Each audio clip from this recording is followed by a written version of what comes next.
Hello, hello! Season 2 of Poker Face has finished, and with all the drama now behind us, I'd like to sing the praise of the screenwriters and prop masters for teaming up to give us several top-notch props that not only added color to the scenery, but also assisted in other ways in the final product.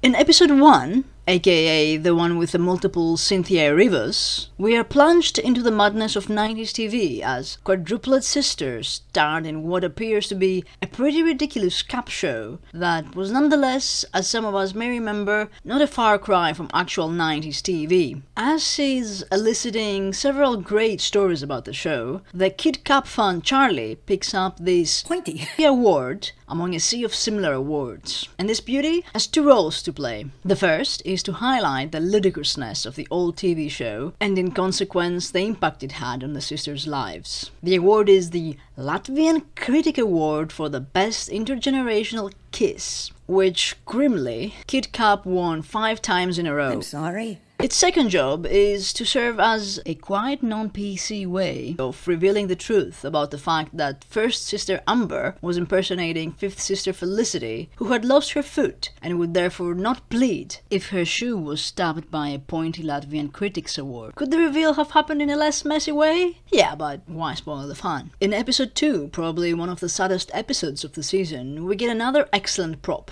No, not this one. Although, yeah, that's pretty awesome. We get Charlie's new vape. We see a relaxed Charlie chilling at the beach somewhere in Florida and informing the indifferent kid on various subjects such as Hunter S. Thompson and the book banning in Florida school libraries when she draws our attention to her switch from chain-smoking cigarettes to vaping. And Charlie's new gadget has at least 3 functions. Firstly, it allows for real-life accommodations. Much like other things in Natasha Lyonne's life that influence Charlie's life, her friends, her pop culture interests, her dog, it reflects Lyonne's temporary shift from smoking to vaping. It facilitates plot development and an injection of jeopardy. As the damn thing needs batteries, it means that Charlie has to go to Publix to get some. And it is at the parking lot of Publix where she encounters Tommy, later known as Hot Tommy, whom she first interprets as a possible mob enforcer that will be after her, but who turns out to be the instigator of her next adventure as he offers her car a chance of celluloid immortality and Charlie access to some cash. Could she not have met Tommy buying some Twizzlers, you ask? Sure, she could, but now we remember that she has a battery-needing gadget in her back pocket, which leads to the vape ultimately saving the day, when it literally saves Charlie's life, with its helpful furnace-exploding batteries being helpfully always in her back pocket. We are satisfied that this isn't a too convenient plot artifact that can be readily thrown in the furnace to create a diversion, but something that could actually happen. Episode 7 is another candidate for saddest episode of the season. The prop that does the hard labor in this one is Kendall's remote. Kendall has his own personal universal remote, which he apparently carries with him wherever he goes, in and out of the store. The prop, again, is a facilitator for a few things. Firstly, it is a good joke. Then it serves to highlight aspects of Kendall's character. He cares deeply about things that are unimportant to other people, such as screen settings, making it hard for him to socialize in meaningful ways. I mean, I'm sure that's how Edgar Wright wanted us to watch Baby Driver, but I'm also sure that most people won't really care about it. So when Bill, probably his only friend, seemingly turns against him by firing him, Kendall reacts in a very dramatic way. Then, when he drops the remote control at the final showdown at the end of the episode, it's used by Charlie to distract the killer by changing channels, conveniently in between several crime films, giving us a very fitting ending to the episode and to Kendall's story. In episode 9, we get another great use of a prop that serves several functions in the episode. Our murderess visits poor Ricardo for some casual threatening when she spots on his wall a photograph by William Eggleston, and she helps herself to it. The prop, again, pulls some heavy duty, serving to, firstly, deepen our killer's character motivation. She didn't just learn a few rhymes about fruit in order to seduce a gilf at the grocery store for a cheap flat. She wants this life. She sees herself as someone who sits in a fancy flat and reads poetry surrounded by art, which is a much more powerful motive for multiple murders than just rent control. Secondly, the prop helps propel the plot. We see her carrying the photo up the stairs while Charlie knocks on Ricardo's door seeking for some character witness evidence. This shot, followed by this shot, allows us, as the audience, to understand the timing of events and to increase the pressure on our killer to turn up the notch in her efforts to avoid getting caught.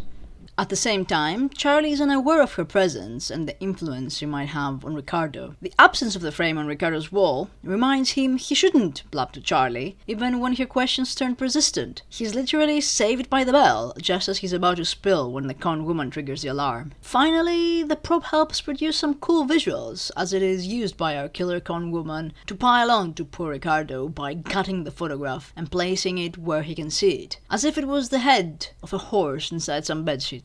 This makes Ricardo run away and leads Charlie to openly challenge the killer, leaving only one choice for her apprehension, forcing her to act out and catching her in the act when she does. In episode 10, we have the fitness trackers. Honestly, these trackers are basically the whole episode. Brick introduces them to the ladies as an incentive to join the gym. From a marketing perspective, if he's giving away free Fitbit type devices, I can understand why his gym is in the red. The Fitbits are seemingly given in order to enhance the gym-going community, but Brick's insistence on being at the top of every category really shows how he cares mostly about himself rather than listening to his clients. Secondly, as they store information about people's exercise, Charlie is able to use her tracker to find that Brick was at the gym the night that Rodney died. As she also accidentally likes that workout, she puts herself in jeopardy by alerting Brick to the fact that she's suspecting him, and he tries to kill her. Finally, it helps save Charlie, as he subsequently uses it to alert Alex by spelling HELP, using the exercises that the tracker recognizes her doing. When Alex comes to her rescue and they are both attacked by a desperate Brick, the shared experience leads Charlie to trust Alex, and we all know what that leads to. This wasn't the first time a tracker was used to uncover a murder in the show. You may remember those flower power warriors from season 1 that had also employed a tracker originally to cover their murder, but closer inspection led to the discovery of their plot. In the final episode, we get my favorite prop, and you may have heard me wax lyrical about it in another video. It's Alex's pink hats. In the final explosive episode, Charlie and Alex, while driving towards Greenville, Indiana to find Hasp, on the run from the FBI and a notorious assassin called the Iguana, take a break at a truck stop. During that, Alex wanders to the store for supplies and comes back with some cinnamon gum and a couple of pink hats. This is in my eyes the ultimate prop, and they should add it to NBC merch store. It does 4 things. First, it makes a joke about the Grand Canyon, a place in Indiana named in honor of the Grand Canyon. It's more of a gorge, really. Second, it ensures that Alex's silly personality remains evident to the audience that is not yet suspicious of her real identity, and to nervous wreck Charlie that has to work extra hard to protect her naive friend who is purchasing hats while they're running away from a notorious assassin. Third, it makes the Iguana extra conspicuous, just as she's trying to get a rise out of a man she stabbed like 5 minutes ago in the bathroom. And finally, it introduces the existence of a gorge, which is then repeated quite a lot in the episode, so when we reach the end of the road, our disbelief needs a little less suspension. It's excellent stuff. And that's it from me on Poker Face props. I love how much effort was put in that show. You can really see it in the final product. Here's hoping to season 3. If you enjoyed this video, please consider liking and subscribing. As always, thanks for watching.